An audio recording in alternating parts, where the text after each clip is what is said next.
وہ ایک غیر مسلم نے کلمہ پڑھ لیا تو وہ اپنے دوستوں کے ساتھ کیفے میں کافی پینے گئے تو نماز کا وقت ہو گیا، تو سب نے کہا کہ چلو ہم آرڈر کرتے ہیں کافی کا، اتنی دیر میں تیار ہوتے ہوتے ہم نماز پڑھ لیتے ہیں۔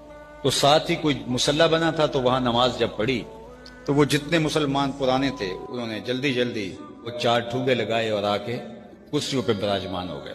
لیکن وہ جو نو مسلم تھا اس کو کافی دیر لگ گئی، حتیٰ کہ وہ کافی بن کے تیار بھی ہو گئی، لیکن وہ ابھی نہیں آیا۔ انہوں نے دیکھا تو وہ بھی نماز پڑھ رہے تھے، تو آدھے گھنٹے کے بعد جب واپس آیا تو انہوں نے شکوے کے انداز میں کہا کہ تم نے اتنا وقت لگا دیا۔ تو وہ سادہ نو مسلم رو پڑا، اس نے کہا کہ تم پیدائشی مسلم ہو، تمہیں کوئی مسئلہ نہیں ہے، تمہارے لیے اتنا مشکل نہیں ہے، میں نیا نیا مسلمان ہوا ہوں، تو مجھے تو نیت کرتے ہوئے بھی وقت لگتا ہے کہ کعبے کا تصور آ جائے، میں اس کے حضور کھڑا ہوں تو مجھے تو وقت لگتا ہے، مجھے قیام میں ان لفظوں کو ادا کرتے، پھر ان کے معنی پہ غور کرتے، پھر رکوع اور رکوع میں اعتدال، پھر سجدے۔ تو وہ رو پڑا، وہ کہہ رہا تھا کہ یار تم تو مسلمان ہو، تمہیں تو مسئلہ ہی کوئی نہیں، ایسے جاتے ہو پڑھ کے آ جاتے ہو، میں نیا نیا ہوں، میرے لیے مسئلے۔ اور یہ پھر رونے لگے کہ میاں اصل نماز تو تیری ہے، ہم تو ٹکرے مار کے آتے ہیں۔ آج ہماری نمازیں، اللہ نے قرآن میں بھی کہا نا، خرابی اور نمازیوں کے لیے جن کی نمازیں ٹکروں کے علاوہ کچھ بھی نہیں ہے، وہ بھولے ہوئے اپنی نمازوں کو، وہ ٹھونگے مارتے ہیں اور آ جاتے ہیں، اور یہ نماز ہے۔ نماز ایسے نہیں ہوتی۔ ہمارے بزرگ فرماتے تھے جب بندہ نماز کے لیے کھڑے ہوتا ہے تو سب سے پہلے وہ کھڑے ہو جاتا ہے۔ کھڑے ہونے کا مطلب ہے کہ میں بھاگتا نہیں ہوں، میں کھڑا ہوں۔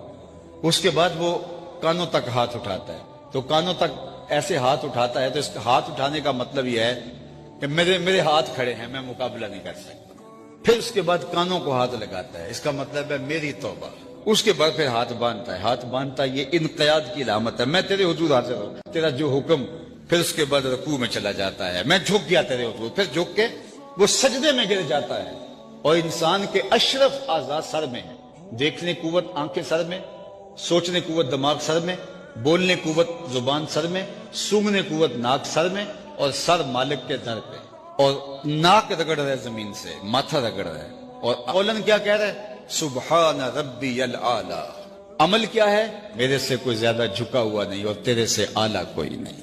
اگر اس نے ایک بھی سجدہ کر لیا تو پھر وہ اکڑ کے گلی میں نہیں چل سکتا، اگر اس نے سجدے کی لذت پا لی، اس نے قیام اور رکوع اور قومہ و جلسہ کی لذت سے آشنائی حاصل کر